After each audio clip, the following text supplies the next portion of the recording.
Tim, dude, Yo. welcome. Oh, yeah, good to be here. Hey, really good to have you here. The last time I got to see your Mhm. handsome face was supporting Blink last year. And this is not Oh quite the yeah. same thing as watching you play live, but it's a close second. That was an amazing tour. We had a blast on that whole run. It was funny because, and you guys already know this, but like they ended up lapping the country like twice to make sure that they could play for enough Australians because there were Yeah. so many people that wanted to see their band play, which was exciting. And then we had a lot of fun on that tour. When you signed up for that, was it just like agreed, like we'll be in Australia for X amount of time and we'll play whatever shows are within that? Or when more shows keep getting added, do they have to kind of come to you and be like, can you play Sydney again? Yeah, they did because it was like I think a lot when a band like that tours, you always you might announce the first night and then leave room for a second night and you hope that Yeah, like maybe you'll play it. And so they did that, and then obviously the first night blew out on every city so fast that they added the second nights. But even they I think underestimated the demand, Yeah, it was wild. for that tour. And so when they ran out of days that they had allotted for, because we had to go to the next city, they realized, wait, we don't have enough time to play all these shows. We need to go back to these cities. mm. And so yeah, they called us and they said, "Can you stay in Australia longer?" We were like, "We'd be happy Fuck to." yeah, we can. Yeah, yeah, right. Yeah, let us live here. This would be great.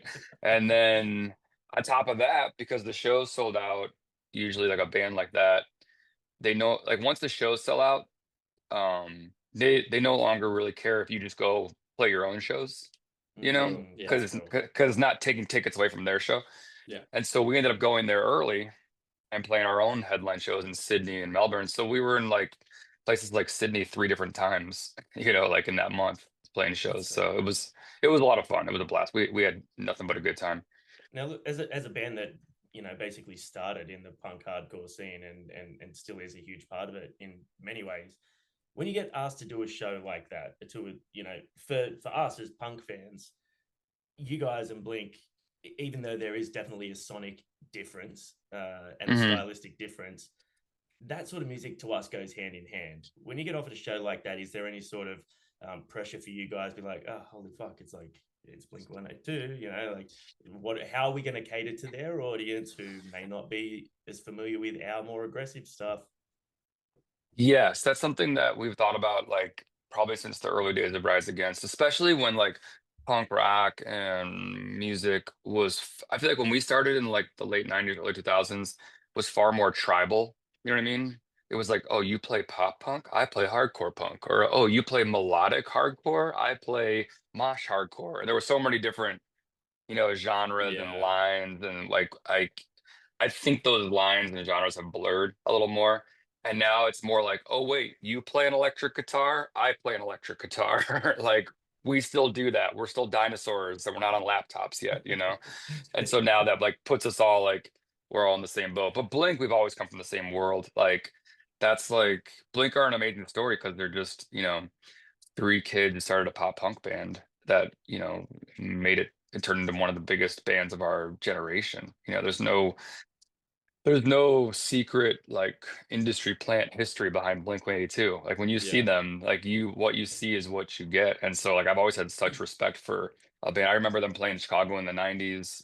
Our bass player Joe, he's got 5 years on me. His old band toured with Blink, back in the day, Oh, cool. And so he's known them since then. And so there was really no hesitation. We were just happy to jump on board with these guys, and what a great way to play for our Australian fans, but then play for a lot of new Australian fans that maybe didn't know who we were or had like already decided how they felt about us. And it Sure. was Yeah. it was our way to kind of like go out there and put on our show in front of a lot of people, which is always fun.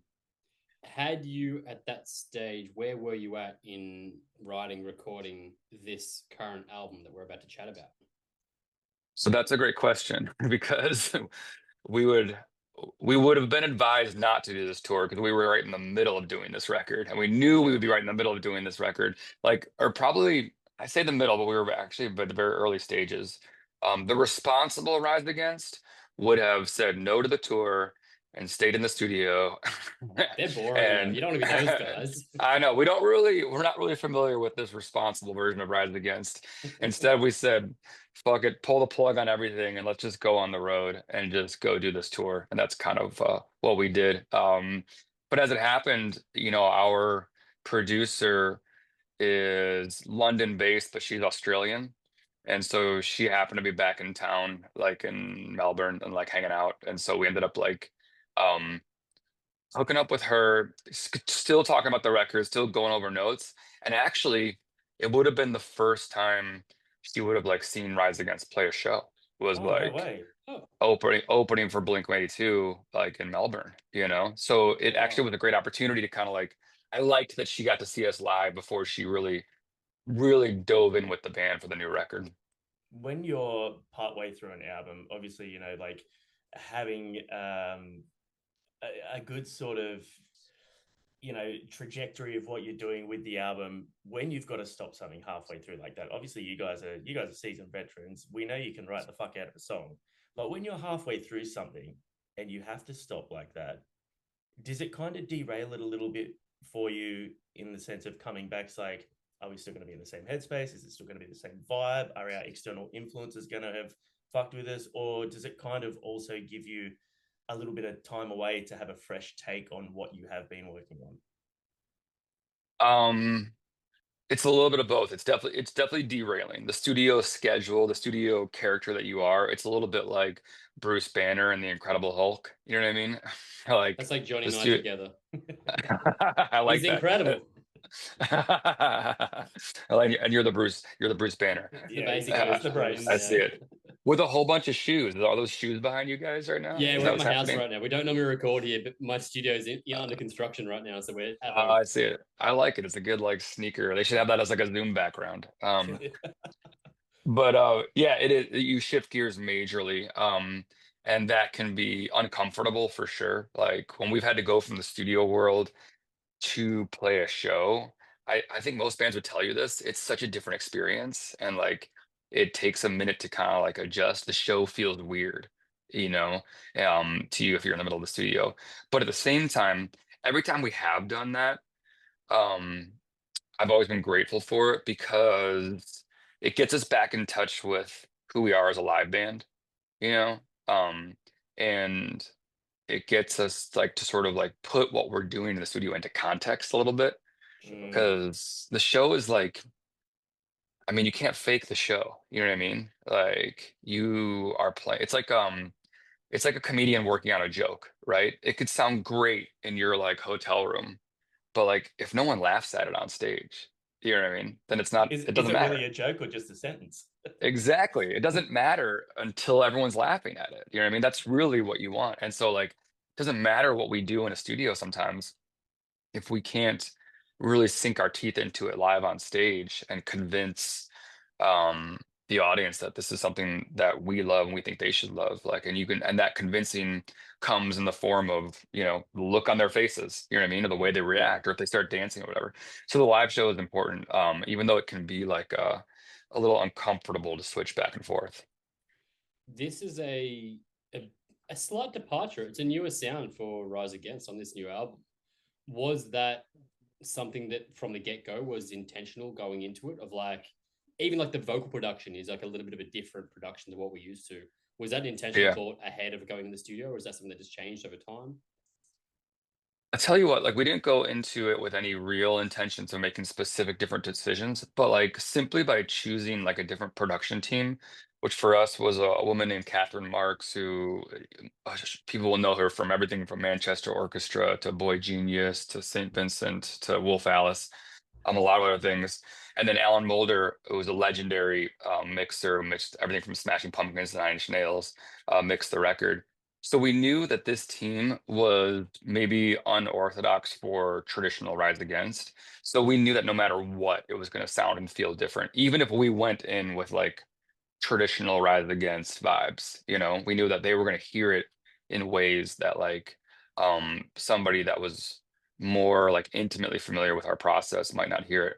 And so I knew that whatever came out the other end of that sausage maker, you know what I mean, was going to be like a little bit different. And so that was kind of the goal, you know what I mean? Like it was like you can make a record and make songs that everyone says, "Oh yeah, this sounds like Rise Against," and this is what I would expect from them, you know. And I think that can be a cool thing to do, by the way. That's like, you know, it's a great thing to accomplish for any band. And I think going into our 10th record, which was crazy to have double digit the number of records, I was more interested in having people be like, wait, this is Rise Against. You know what I mean? Like Yeah. that was the kind of thing that I was hoping for. And I also am like self-aware enough to know that the four of us, we're just a bunch of old punk rockers kind of set in our ways. You know what I mean? Like we're kind of congealed. You know what I mean? Like when we sit down in a room, there's only so much wiggle room that we like are even I feel like able to do at this point. So I knew changing that team around would at least like let us put in some of the same ingredients, but have it come out like a different meal. I think the beauty with that sort of stuff is even the tracks on the new album that do have like, oh, this is a Rise Against song. They've got a Hmm. completely new vibe, and they're like an entirely new beast because of this production. It's really cool to hear a band sound like themselves, but also reinvented at the same time. Is that something that concerns you or worries you going into it? Like, obviously, being a hardcore band, when you've Hmm. got a team that knows you, they get you, Hmm. and Yeah. you could release revolutions per minute, album after album, and they'll get it, you'll get it, the fans will get it. But Yeah. then you've got that sort of like, well, if we go to someone new, they're obviously going to give our songs new flavor and a Yeah. different sound, but are they still going to get Rise Against at the core? Totally. Yeah.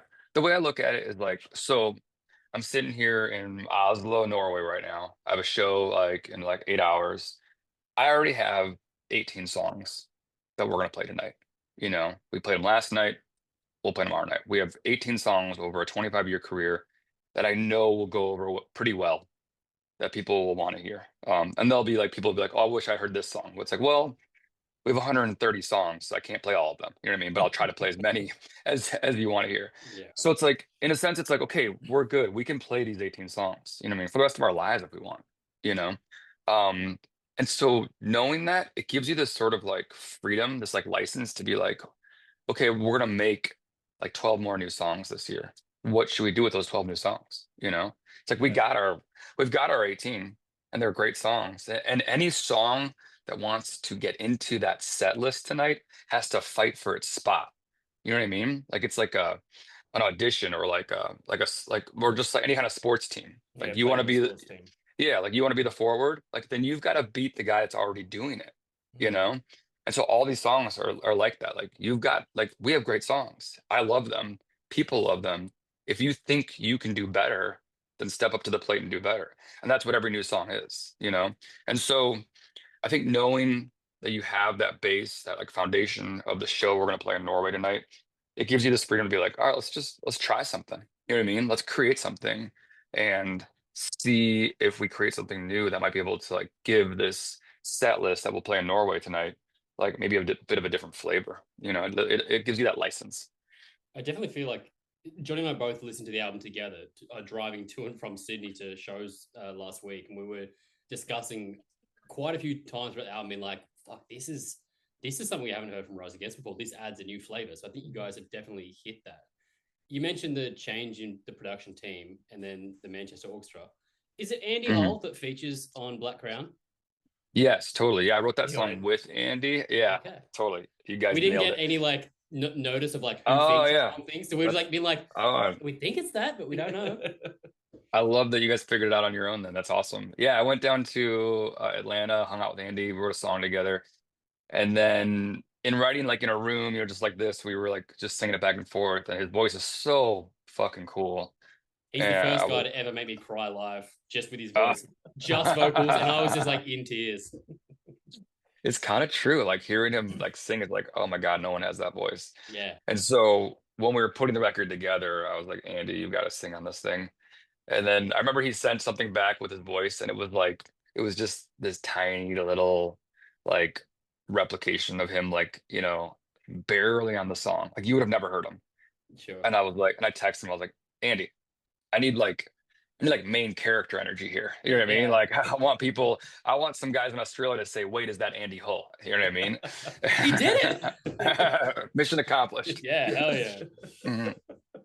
So look, like obviously, I don't know how much attention you pay to, social media and people now. How hard is it for you though, when you're like, we're still Rise Against, we're still a punk band, and you want to expand, Mhm. and you want to grow, and you want to change, and it feels like there's always going to be those people who don't want you to change. What is Mhm. that like when you go into an album? Is there any pressure to still actively and consciously try and keep the Rise Against sound, or I'm talking like sort of hardcore old school Rise Against, or is it just like, no, Right. fuck it, we've paid our dues, we've earned our stripes, let's do exactly what we want to do. Yeah, I mean, you definitely feel that internal struggle in yourself creatively for sure. But like one of the things that having 10 records gives you perspective on is that um how do I put this? Like even like a 2006 Rise Against putting out a record that someone deems now as like vintage Rise Against or whatever it is. Like at the Isn't that time, weird? what isn't that weird? Yes, exactly. It's like, oh my God, this is like that was 20 years ago. Um, but at the time we put it out, people were like, oh, I miss 2003 Rise Against. This 2006 Rise Against is I'm not sure I'm down with this, you know? And then a few years later was like, well, 2006 was the best Rise Against. That was the best Mm. version of them. And then all of a sudden, it's like 2015, and it's like, oh, I missed 2012 Rise Against. You know what I mean? And so like when you're around long enough, you realize like, oh yeah, like you can't simply just respond to like the flavor of the week and what people are thinking and doing. Like Rise Against sounds exactly what we want it to sound like. If you were holding a record in your hand or streaming it, like you're getting exactly the Rise Against that we want to be at that moment, and we're sort of carving our path, you know what I mean? And we're sort of asking you to trust us that this is cool. Um, and this is who we are right now. And that even if it's something that's like jarring to you at the moment, you know what I mean, or you're not, because it's like you're comfortable with a certain era of Rise Against, even though I don't even know what that era is. Mm. I'm not sure when you got on this train. You know what I mean? Was it the Unraveling? Was it Wolves? Was it Black Market? Was it Appeal to Reason? Was it Nowhere Generation? I don't know where you got on the train, so I don't know what is your OG Rise Against. But in the meantime, all we have to do is just trust ourselves that like this is who we are now, and I think we always kind of knew that, but it's funny you talking about that Australian tour because we were in the middle of making the record. So I remember talking to Tom about it, and he was like, "So what's going on with the new record?" And I remember just talking about just like, "Oh, we're gonna work with this producer. We're making these songs, and I'm not sure like what to do or how to do it." And he was just like, "No, like what you guys do is cool. Whatever you do will be cool. Like you guys are cool, and what you are going to do is gonna be cool." And I realized he was talking about himself. He was talking about Blink. You know what I mean? Like they made departures from their sound, and those were conscious decisions to abandon something that had worked for them, right? Like a formula of some sort, and go with something different. And then we look back and be like, oh, those were the cool records. You know what I mean? Yeah. Yeah, yeah. And so I think we always knew in the back of our heads, but just to hear Tom kind of put it so simply was like it also emboldened us, like, oh right, we just forge ahead. We just carve the path. And then people come along or they don't come along. You know what I mean? But all we can do is be authentic to ourselves. Mm. What song on the new album are you most excited to have people hear and to get feedback on? That's a great question. The band and I just like rehearsed the song Prize Fighter, and like it came to life in like this live way that like we're talking about live shows versus studio. It came to life in this live way that I did not anticipate, like a really cool, like everyone kind of sunk their teeth into it, Yeah, Like so there are nice. some songs that you make in a studio that like the four of us try to replicate, and then like you could tell like we're not totally on board with it or it's not totally making sense. And then there are other songs that like I'm watching my other three guys like, oh, everyone's digging into this. Like they're taking a huge bite out of this, and then it feels Sure. good because that's when the song becomes like, electric. Yeah, hell yeah. That's a cool thing as well. I think like once you get an album it's a frustrating thing. We're very, very lucky to get like early access to a lot of albums so we can do our job. But I Yeah. was complaining about this recently with a band called Malevolence because we had their album months in advance, and I was like, I just want to see it live now. I'm just so amped to see how these translate. And this is the exact same thing. It's made me instantly been like, oh, I can't wait to hear the way that translates to the live experience. Yeah, I think people definitely need to see these songs live. We've been playing the song Nod, excuse me, live, and we've been playing the song I Want It All live. And like those things have been really, like I said, just kind of come to life in this live way. Like Nod fits kind of seamlessly into a Rise Against set and that sort It's of like very Rise Against, yeah. yes, like it's a very nostalgic kind of thing. Like I feel like if you have not seen Rise Against before, Nod would just skip through the set list and you wouldn't even notice like, oh, this sounds like one like a Rise Against song. Yeah. And like I Want It All stands out in like this other cool way. Like it feels like a different dynamic. Where the whole vibe kind of shifts. I said that the first time I heard it when I checked it out, and I was just like, this. If I didn't know I was checking out Rise Against, I would have thought this was maybe a grunge band or a garage rock band or something. Obviously, the more familiar you become with it, and I think this goes back to what you were saying about, like when you are releasing new songs, and does it sound like Rise Against? Once you've got that familiarity with it, it does fit seamlessly in. But I even noticed there was like a little bit of a grunge sort of element throughout the entire album. It's added a really cool dynamic to it. It's like a real garagey feel to it. Yeah, that's a good point. I think that a lot of it was tracked very in like a live setting, which was like I think Catherine's goal, even though it was very sneaky, like she was kind of recording us sometimes before we knew she was recording us, and like keeping takes that we didn't know she was keeping because she The was red really light about like means it's not recording. Don't worry, just go ahead. exactly. Yeah, it was like she wanted that energy. You know what I mean? And so like I'd be like after a while I was onto her. I was like, wait a minute, like you have no poker face. Like I can see what's happening here. But and so I think that will come out in the record. You know, I feel like Raz Against, we have been probably guilty of like putting the songs in the studio under the microscope a little too much sometimes. Which like when you do that, you can sterilize the song. It's like you can make it too perfect. Like because sometimes you just have that you have the time and the ability to do that, so you just are compelled to do it. And then, but other times you have to step back as an artist, be like, you know what, like the Rolling Stones didn't put this shit under the microscope; they just played it. You know what I mean? Yeah. And sometimes it's a little out of tune, but it's like that shit's cool. Yeah. And so we had to let go of some things in this record and be like, let's just play this shit like the way we'd be rehearsing in our space and just see what happens. And that was again just trying to throw different ingredients in the pot, and seeing what comes out different. And I know Catherine was very interested in that. And I think that maybe that's the grungy and garagey kind of feel to it. Is there anything throughout the set list? Obviously, we spoke before about songs fighting for their spot in the set list. Is there anything throughout the back catalogue off the top of your head, for whatever reason, you wished had, I don't know, had more of an impact on listeners that had become a mainstay in the set, and for whatever reason, it just, fell by the wayside a little? Any personal favorites that you love? Totally. I wish people fucking love this song.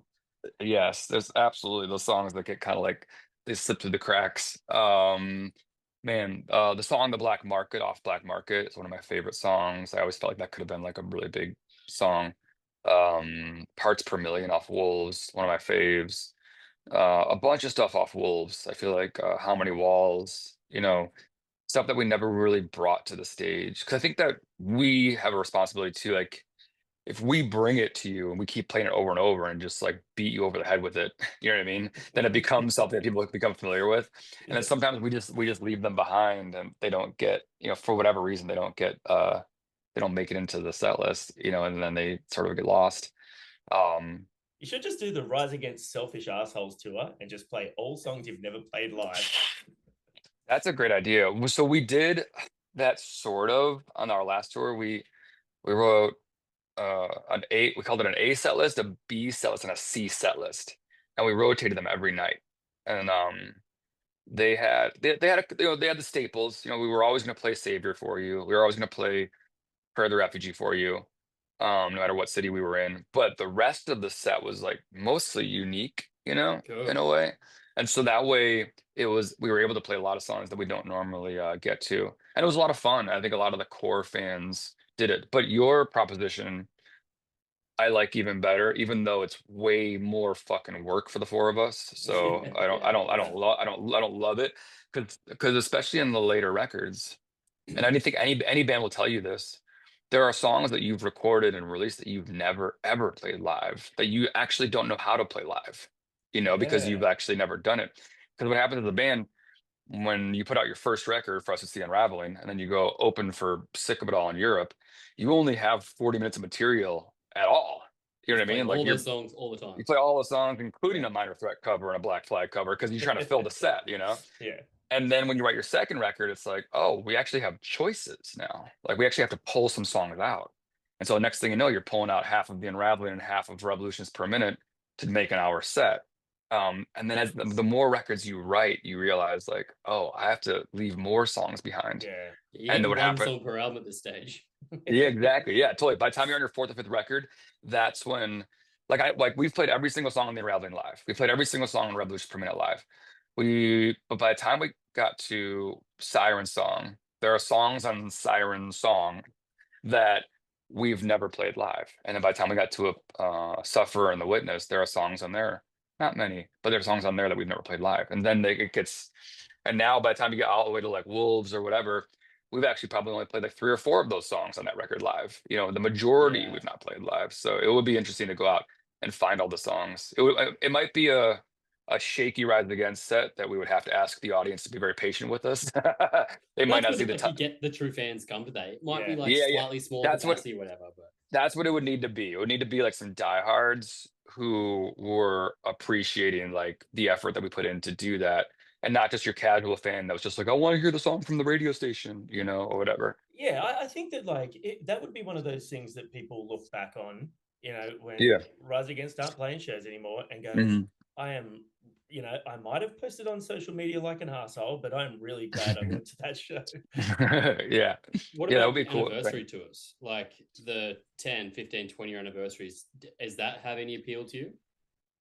So we've for some reason we've never really paid a lot of attention to that. We probably should pay attention to that. Like the anniversaries are always like until they're upon us, we're largely unaware of them, Till somebody else points out. Like one of these days maybe we'll get ahead of it and see like, oh, you're this year's coming up. But I don't know. It's never been that important to me. Though I probably should be a little more self-aware and realize how long my band's been around now and pay more attention to it. Because like I never wanted to get into too much nostalgia. I feel like Rise Against is still kind of breaking new ground. So we've never done like the tour where like we're only playing this album or whatever. I'm Yeah. not saying we never will, but at this moment, I feel like everything still seems like so fresh.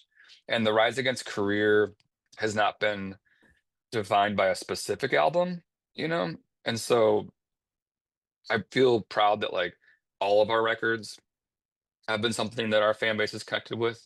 And so we try to represent that every night. But to your point, I could see us doing that at some point in the future. I'm not, it's not on the top of my list. What about from a fan perspective then? What's one band, Johnny and I've asked this a few times lately, what's one band you'd like to watch an album front to back that you've never seen? Oh, geez. I mean, the It's a one huge band, question, I know. I mean, the answer to most of what's the one band question to me is always Fugazi. Okay. Um, Fugazi are my unicorn. It's Big up Fugazi. the thing that I long for every day. I'm just like, and so like, man, if I could watch Fugazi play like, the 13 songs, or even like Red Medicine, like front to back, like I think I would just lose my fucking mind. That's for sure. All right, then next hard one. Give us your ultimate 5-band festival lineup. Rise Against presents a festival. You guys don't have to be playing on it, and they could be bands that are still active, bands that are Oh man. inactive, deceased The members. Oh, Spotify comes out. I know, right? I know. I'm looking. Yeah. Wait, off the top of my head, without looking at Spotify. So, how many bands? 5 bands, you said? 5 bands. It doesn't have to be cohesive. Okay. So, well, okay. So Fugazi's playing it. As a curveball, I want Peter Gabriel there. I just want him there. Oh, hell yeah. great. A little bit I of want to play him. Sledgehammer. maybe he's playing the So album just front to back. You know, as long as I'm calling the shots here. Who else? Wait, just top 5. Like, I mean, Don't overthink it. That's the secret. I guess you're right. Okay, so I would have the Descendants there because I love the Descendants. I would have Sick. Jawbreaker there because I love Jawbreaker. I would have Nirvana there. Nirvana's got to play. You know, as long as I'm making. I'll tell you what, you're making money off this one. Yeah, pie in the sky. And then ooh, oh, and actually there's a band called Pegboy from Chicago, and they're one of the most important bands in my influences, my list of influences, and they still play. I think most of the people I just mentioned don't play. But Pegboy will still play, and they're Chicago's greatest songwriters. So heck yeah. Hell yeah. Dude, it's been a pleasure catching up. Congratulations on the album. I can't wait for the rest of the world to hear it. Yeah, it's really Johnny and I were both like, after one listen through, it was like, this is sick. It's so really cool to hear album. Like a fresh, exciting take. So well done, man. I appreciate that. Yeah, I know. Like, I think it's going to be different for Rise Against fans to hear it, especially as a band that's we made 6 records with the same exact production team. You know what I mean? Yeah. And so this, like, just going to somebody else is going to be a deviation. But I feel like there's great songs on this album, and I'm really excited about it. Hell yeah, dude. Thanks again for your time, and hopefully see you back in Oz again real soon. Yes, we are conspiring to get back. So see you soon. Thanks, dude. Thank you. All right. Peace.